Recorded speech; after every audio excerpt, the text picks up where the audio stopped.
सभी साथियों को नमो बुद्धाय, जय भीम, जय मूल्यवासी। साथियों, इस चैनल पर मिलिंद प्रश्न, इसमें जो उपमा कथा है उस उपमा कथा की सीरीज चल रही है। अलग अलग उपमा कथाएं मैं अपलोड कर रहा हूँ। साथ में इसकी वर्तमान में जो प्रासंगिकता है उसके बारे में भी हम वीडियो बना रहे हैं और उसकी प्रासंगिकता को, उसके महत्व को, वर्तमान में भी उसका बहुत ज़्यादा महत्व है, इस बात को समझने का प्रयास कर रहे हैं। अब उपमा कथा 5 जो है वो नर चीते के बारे में है। तो उपमा कथा 5 में नर चीते के 2 गुण बताए गए हैं। तो भिक्षु नागसेन 2 गुण उन्हें बताते हैं। उसमें पहला गुण ये है कि जो नर चीता होता है वो बड़ी बड़ी घास में छिप जाता है और छिप कर घात लगाता है और फिर घात लगाकर अपनी शिकार को पकड़ता है और उसे खाता है। तो ये जो नर चीते का गुण है, जो घात लगाना और फिर शिकार पे हमला करना, तो इससे भिक्षुओं ने ये सीखना चाहिए कि हमने भी इसी तरह एकांत में पूरी घात लगाना, यानी पूरी तरीके से ध्यान लगाना, अपने उद्देश्य के लिए, अपने सिद्धांतों के लिए ध्यान लगाना, उसका स्मरण करना, उसका विश्लेषण करना, उसके ऊपर मनन करना और फिर ये जो अविद्या नाम का जो शिकार है उसको खत्म कर देना, उस अविद्या को खत्म कर देना और ज्ञान की प्राप्ति करना। तो कहने का मतलब चीता जैसे कि जरा सी भी आहट नहीं करता है और घास में छिपकर और पूरा कंसंट्रेट होकर घात लगाता है, तो उस चीते से एक भिक्षु ने सीखना चाहिए कि उसने भी पूरा अपने बहुजन हिताय बहुजन सुखाय के लिए आवश्यक जो भी विचारधारा है, सिद्धांत है, उसका एनालिसिस है, उसका रिसर्च है, उसके ऊपर जैसे चीता घात लगाता है वैसे हमने पूरा अपना सारा मेंटली और फिजिकली सारा कुछ जो है कंसंट्रेट उस बहुजन हिताय बहुजन सुखाय की विचारधारा पर कर देना चाहिए, बिना किसी और चीज के बारे में सोचे। 1% भी इधर उधर का नहीं सोचना है, सारा कंसंट्रेशन बहुजन हिताय बहुजन सुखाय के मार्ग पर लगाना है और फिर उससे जो ज्ञान प्राप्त होगा उस ज्ञान से अज्ञान को हमें खत्म करना है, यानी उस अज्ञान का शिकार करना है और उसे जो है ज्ञान में परिवर्तित करना है या हमें ज्ञान प्राप्त करना है। तो बेसिकली इस कथा में नर चीते का जो एक गुण बताया गया है वो मेरे ख्याल से फोकस करने पर कि कंसंट्रेट करना जरूरी है और इसी में बहुत लोग फेल हो जाते हैं। क्योंकि ये जो जिंदगी होती है, जिंदगी में बहुत सारी समस्या आती है, बहुत सारा डिस्टरबेंस होता है, अलग अलग तरीके की जो अपनी 6 इंद्रियां है वो 6 इंद्रियों पर काबू पाना पड़ता है, उसके बाद ही हम कंसंट्रेशन बना के रख पाते हैं। इसलिए मेरे ख्याल से जो सीनियर भिक्षु रहे हैं, जैसे भिक्षु नागसेन हो गए या उस समय भिक्षु सारिपुत्र थे, महामोगलायन थे, स्वयं बुद्धा थे, तो ये जो है 6 इंद्रियों पर काबू पाने के ऊपर ज्यादा से ज्यादा प्रवचन देते थे। आप इसमें मैं देख रहा हूँ आप कथाओं में भी, तो कथाओं में इंद्रियों पर काबू पाने पर ज्यादा कथाएं आपको मिलेगी और कई बार आपको ये सुनने को मिलेगा। तो आप सोचेंगे कि यार कथा तो अलग अलग बता रहे हैं लेकिन इंद्रियों की बात कर रहे हैं, लेकिन प्रैक्टिकली आप देखेंगे, आप अपने जीवन में भी देखें, चाहे स्वयं उसका अनुभव अगर करें तो इंद्रियों पे काबू पाना बड़ा कठिन काम होता है। इसलिए अलग अलग तरीके से, अलग अलग चाहे जानवर हो, पेड़ पौधे हो, पहाड़ हो, नदी हो, इनके उदाहरणों का उपयोग कर करके भिक्षुओं ने इंद्रियों पर काबू पाने की बात बताई है। क्योंकि देखिए, इंद्रियों पर काबू होने का मतलब ये है कि आप अपना मेंटली और फिजिकली सारा कंसंट्रेशन फिर बहुजन हिताय बहुजन सुखाय के काम पर लगा देते हैं। और जब आप अपना पूरा मेंटली और फिजिकली बहुजन हिताय बहुजन सुखाय पर कंसंट्रेशन करेंगे तभी आपको उसकी गहराई का पता चलेगा, तभी आप उसमें से जो है रत्न निकाल पाएंगे, तब आपको ज्ञान की प्राप्ति होगी। और ये जब मिलेगा तब आप जो है ब्राह्मणवादी व्यवस्था को खत्म कर सकते हैं। तो इसीलिए बार बार अलग अलग तरीके से अलग अलग कथाएं बताकर, लेकिन उद्देश्य एक ही है कि कंसंट्रेट करना, कंसंट्रेशन बनाए रखना। तो ये नर चीते का पहला गुण था जिसके ऊपर भिक्षु नागसेन ने बात बताई। दूसरा जो नर चीते का गुण भिक्षु नागसेन ने बताया वो बहुत महत्वपूर्ण है। वो ये है कि भिक्षु नागसेन कहते हैं कि नर चीता जो है वो मरे हुए जानवर का शिकार नहीं करता या उसे नहीं खाता है। जो जानवर मरा हुआ होता है तो 24 घंटे में लाश सड़ना शुरू हो जाती है, तो अब उसमें बैक्टीरिया वायरस पड़े रहते हैं, मक्खियां भिनभिनाती है वगैरह वगैरह। तो चीता जो है, नर चीता, वो जिंदा शिकार करना पसंद करता है, उसे खाना पसंद करता है, क्योंकि जो बिल्ली या जो बिल्लियों की प्रजाति है ना, उन प्रजातियों में चीता जो है वो चूसी बहुत होता है या उसको जल्दी बीमारी लगने के चांसेस रहते हैं। तो वो मरी हुई जानवर को खाना उतना पसंद नहीं करता है, क्योंकि उसमें जो है कीड़े वगैरह सब लग जाते हैं।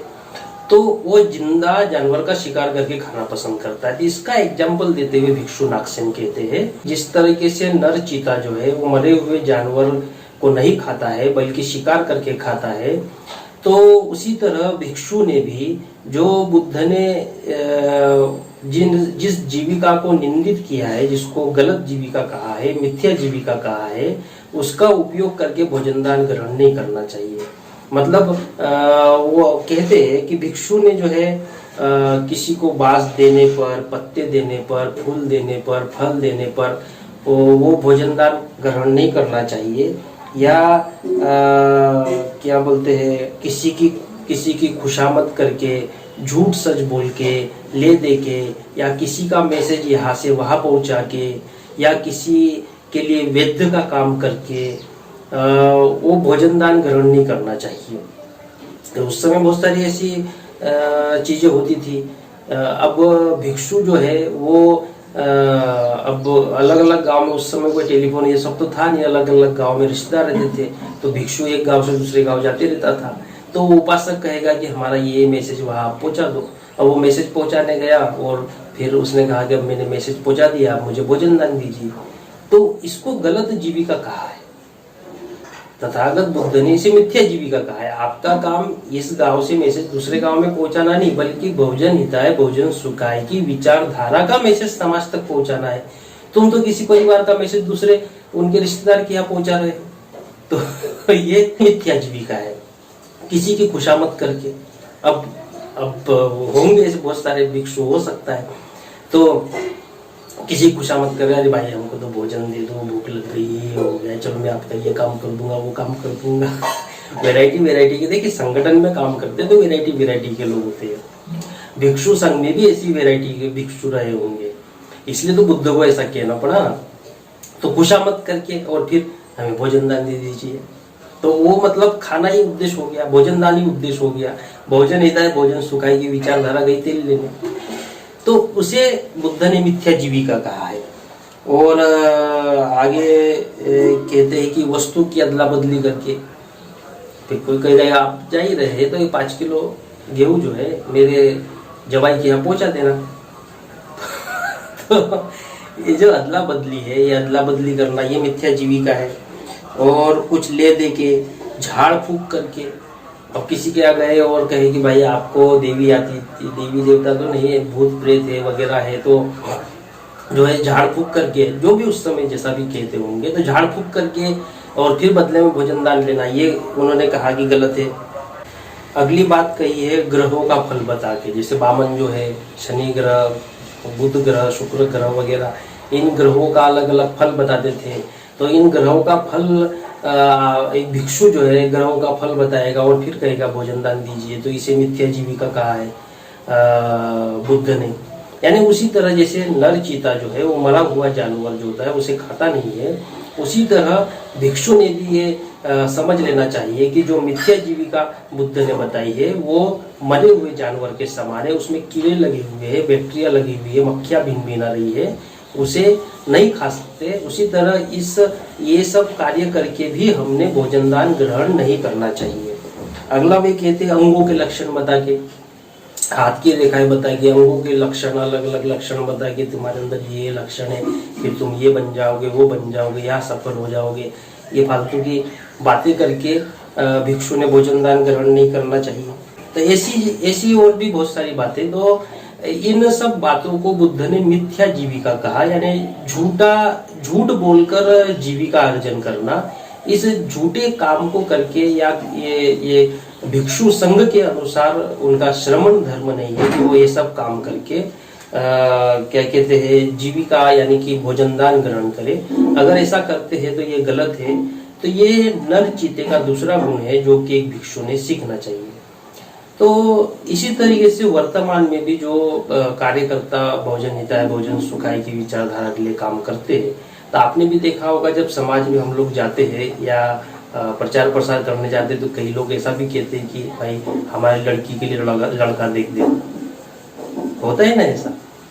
तो अब लड़की के लिए लड़का देख देना तब फिर फंडिंग देंगे, तो ये तो मिशन के लिए फंडिंग देना नहीं हुआ। फिर लड़की की शादी हो जाएगी उसके बाद आगे, तो ये गलत है। ऐसा बुद्ध ने भी कहा और ऐसा जो कैडराइज संगठन है वो उनका भी ऐसा ही कहना रहता है। बामसेप में भी तो ऐसा ही कहना रहता है। तो बहुत लोग कहते हैं आप घूमते रहते हैं, समाज में जाते हैं, लोगों से मिलते हैं, तो कोई लड़का होगा तो बताइएगा, या कोई मैसेज बताने की बात रहे, या उनका कोई काम अपन ने कर दिया और फिर हम फंडिंग देंगे, तो फिर ये तो गलत है। वो फंडिंग टिकाऊ नहीं होगा, क्योंकि वो विचारधारा से प्रेरित होकर आपको फंडिंग नहीं दे रहा, बल्कि उसका पर्सनल काम आपने किया इसलिए वो फंडिंग दे रहा है। तो पर्सनल काम खत्म हो जाएगा तो वो आपको पैसा भी नहीं देगा, तो उससे कोई मिशन चलने वाला है नहीं। तो ये तरीका गलत है। वर्तमान में इससे हम ये सीख सकते हैं। हमें जो फंडिंग चाहिए वो व्यवस्था परिवर्तन का आंदोलन हम लोग चला रहे हैं, और इस उद्देश्य को पूरा करने के लिए हम लोगों को साधन संसाधनों की आवश्यकता है। इसके लिए फंडिंग चाहिए, किसी का पर्सनल काम करके फंडिंग हमको नहीं चाहिए। हाँ, अगर आपस में आपका दोस्ती मित्रता है, भाईचारा है, और किसी के दुख में अगर आप साथ देते हैं तो वो ठीक है, लेकिन उसमें साथ दिया इसलिए आप फंडिंग दे रहे हो, ये गलत है।